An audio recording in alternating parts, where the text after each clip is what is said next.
I was raised in a Catholic school, and I would always go to church on Sunday, and I would hear the same music over and over and over and over again, same gospels, hymns, everything. I was bit by a dog when I was 2 years old, and it almost mauled my face. It almost killed and or blinded me. I was this close to dying at 2, which is terrible. I survived it, and there was no head trauma or anything like that. Honestly, it was a miracle. I didn't grow up wealthy.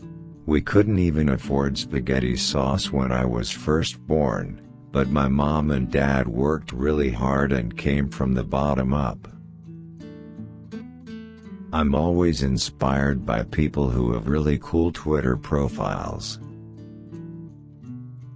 It's crazy because I have a scar on my right eyebrow, but people who don't know me very well think that I just intentionally shaved that part of it. It's very easy for people to put out music. He's the reason why I write music. If he's reading this, James Taylor, I'd love to work with you. My mom would put headphones on her belly before I was born, so I've been listening to him literally all of my life. When my dad played me Walking Man, I heard those chord changes and that melody, it completely blew me away. I don't love the whole Hollywood mentality, but I do love the weather and how motivated everyone is around here. It motivates me to make fun music. I'm an East Coaster, I'm from New Jersey, so I'll probably feel like that forever. Marvin Gaye is an inspiration to me. He was one of the first Motown musicians that my mom and dad introduced me to, and I always thought it would be a good idea if I was ever an artist, and now I am, to make a record called Marvin Gaye. I skipped class a lot. I would be a giraffe because I just want to experience what a sore throat and being a giraffe feels like.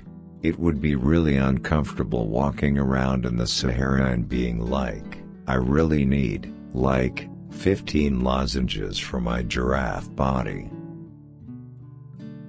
I downloaded Pro Tools, legally, of course. And I wanted to impress girls by making remixes of songs.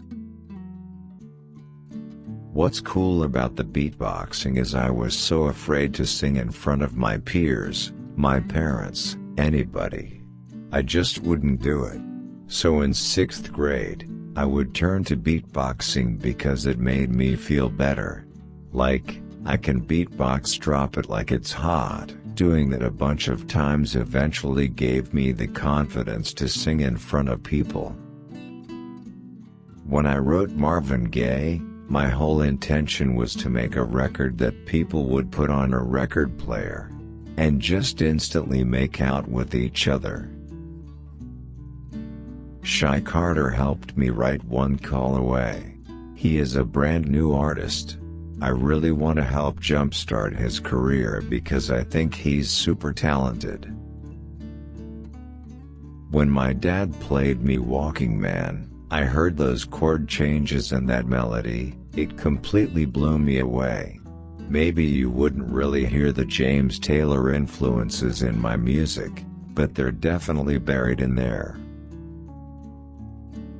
I don't love the whole Hollywood mentality, but I do love the weather and how motivated everyone is around here. It motivates me to make fun music.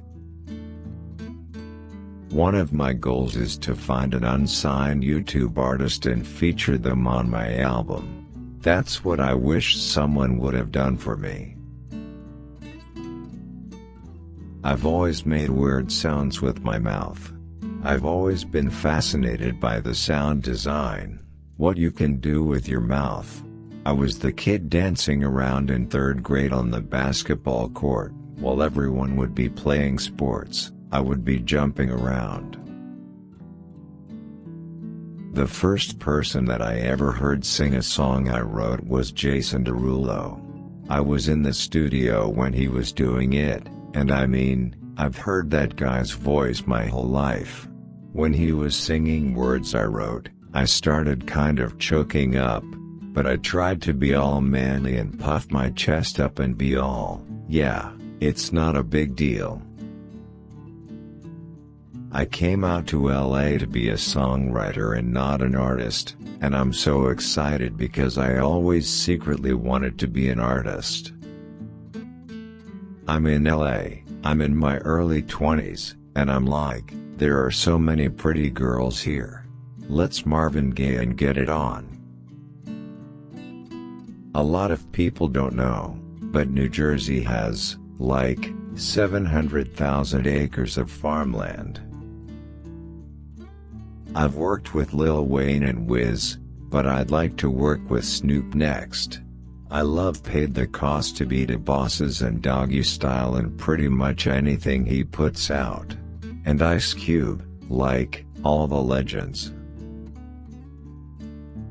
I've gone through many phases in music in my life. Before I was signed, I was making completely different music, and my fan base has followed me. They continue to follow me as the music progresses and as I grow as an artist. As long as I stay true and don't pretend to be someone I'm not, I hope they'll come along with it. I'm a huge Marvin Gaye fan. Taylor was named after James Taylor and claims that she knows all the James Taylor songs, and I'm a huge fan of James Taylor and know all his songs, too. My dad told me that if I ever met Taylor Swift, I had to tell her that I know every James Taylor song. We started naming albums, and we were both shouting them out. I think it was at 16 when I forced myself because my dad had nagged me for an entire year. Like, come on, sing for people. You have a nice voice, and I just wouldn't do it. One evening, I just decided, screw it, I'll do it. I remember it was really bad. But I did it. So that was good. I'm a homebody times 10. If I was on a Modern Family kind of show, and they said, you have to say that the burger is $5.55, have a good day, I could do that. I write about love, but it's me wanting to be in love. I've never been in love. I love my mom, my dad. I want to be in love. I think I have to allow myself to get there. I'm just so in love with music. It's weird. I'm at a crossroads because I want to be in love. If a girl sings a sexy song, I actually become even more attracted to them. I think with me and the type of music that I'm trying to make, it's always going to be soulful because I grew up listening to different types and variations of soulful melodies and jazz, but experimenting with different types of stylistic souls. When I get high anxiety, I vomit. My mom was so stressed out. Then I found out I was staying in John Mayer's old dorm room, and I had a nice roommate. That completely brought me down. I was completely comfortable at Berkeley. I didn't start singing until I was 16. I was afraid to sing in front of people.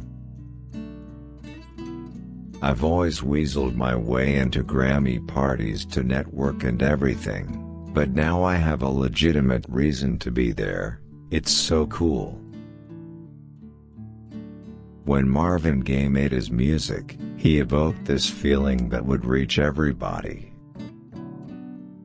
I was carrying my friend in his casket to put him in the hearse, and I was thinking, I need to write a song for this guy, because he always told me I would have a #1 song.